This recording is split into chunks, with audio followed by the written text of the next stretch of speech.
Thank you. The great African-American writer and freedom fighter for civil rights, an outspoken opponent of the U.S. war against Vietnam, James Baldwin, once wrote, "Know from whence you came. There are absolutely no limitations to where you can go." This past Wednesday, I visited the New York Public Library near Bryant Park and visited the microfiche film room, room 100, and requested the 1981 issues of Workers' World newspaper. That library has copies of microfilm of all back issues of Workers' World since 1962. Thanks largely to the efforts of the mother of one of tonight's speakers, Bill Dorey's mother, Juanita, who worked many years at the library.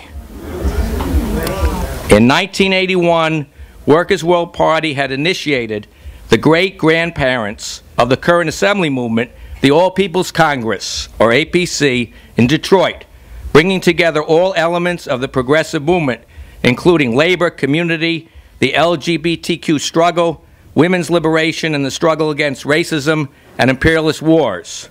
My memory pointed me to the pages of Workers' World, October 23rd, 1981, and an article by our great comrade and revolutionary writer, Leslie Feinberg, entitled, "Disabled Play Vital Role in Congress."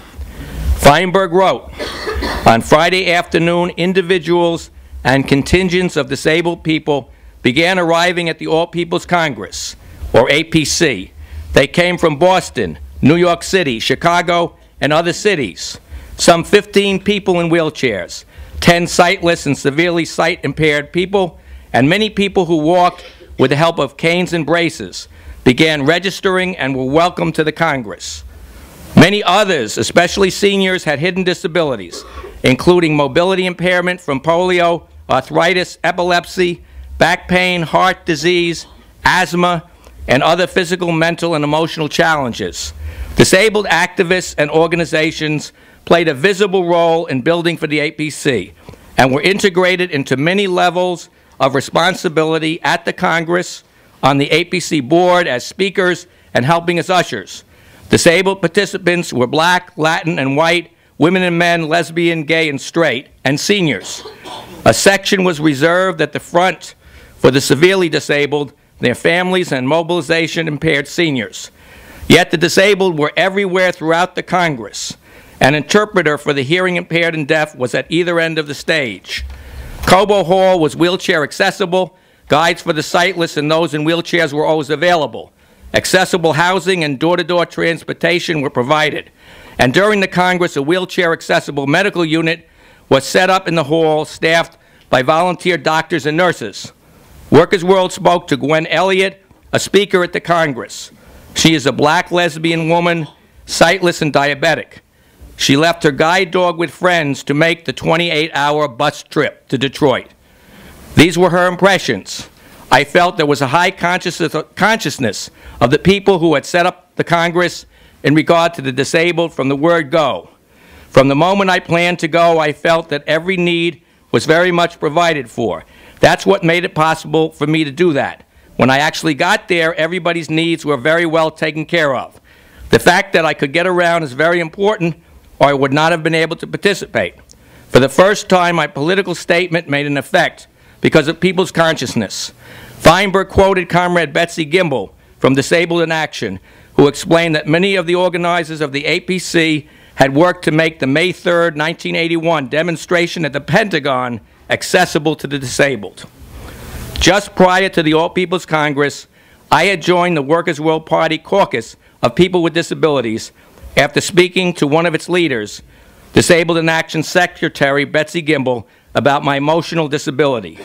Betsy led the successful fight in New York City to get wheelchair lifts on city buses. I traveled to Detroit with Betsy, John Crawford, and other Disabled Party members to participate in the APC's Disabled Workshop and other activities. Some 3 decades later, some comrades of Workers' World Party with and without disabilities got together and decided to hold a forum on the anniversary of the Civil Rights Bill for People with Disabilities, the ADA. In 2013, we had our second annual forum, and then we decided to reconstitute the party's caucus for people with disabilities. At our party's national conference last year, our caucus held a workshop, and Comrade Joyce Chediak gave a report which was printed in Workers' World newspaper.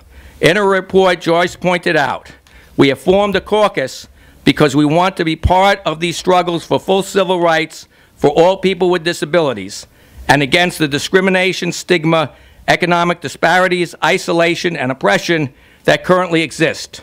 We also want to strongly support and assert, where needed, the authority and opportunity of people with disabilities to be spokespersons for their own individual condition and disability. The capitalist system obstructs and disregards this voice at every turn. At this time, as our caucus has resumed meeting regularly, we are reaching out to comrades nationally and in New York for two reasons.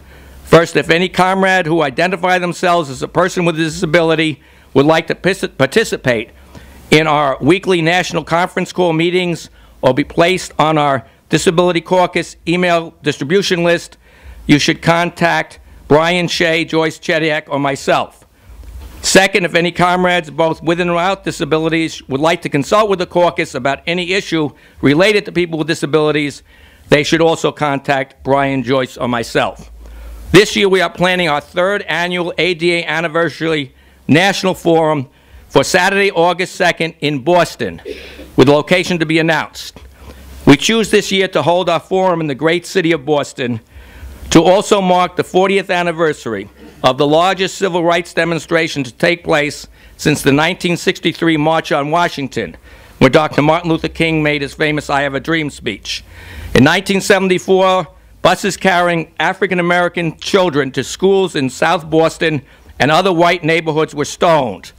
A picture was flashed around the world of a Haitian man being dragged off a porch in South Boston by a racist mob.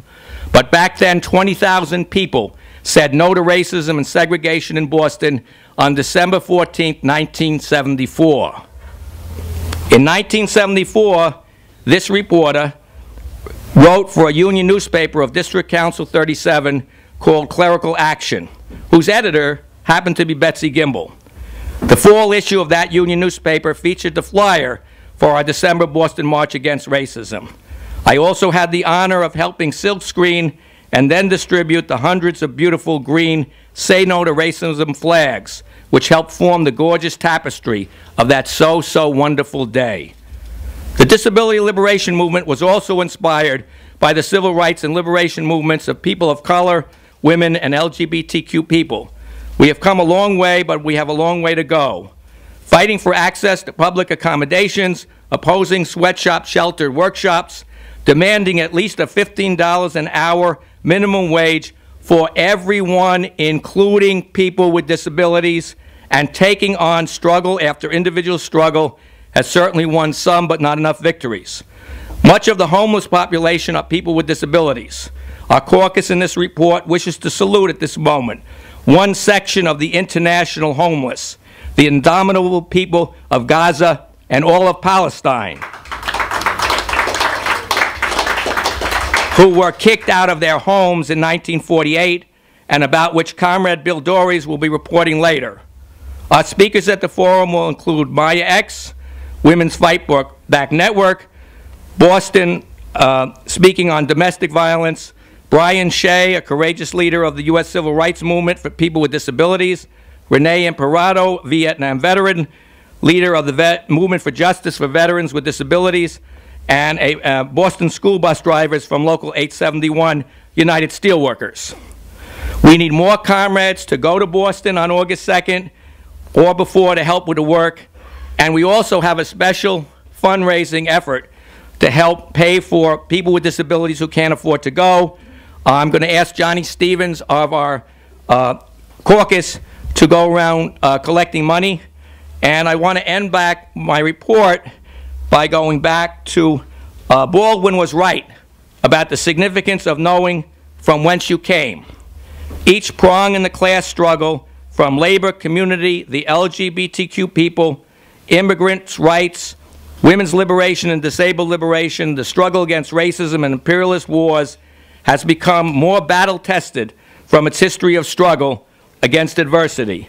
And like a pebble at the top of a snow-capped mountain, descending, becoming larger and larger as snow accumulates around the pebble, all of the prongs of these struggles mesh to transform into a giant boulder capable of achieving Karl Marx's great slogan for people with disabilities and the banner for our caucus, from each according to one's abilities to each according to one's needs. Thank you.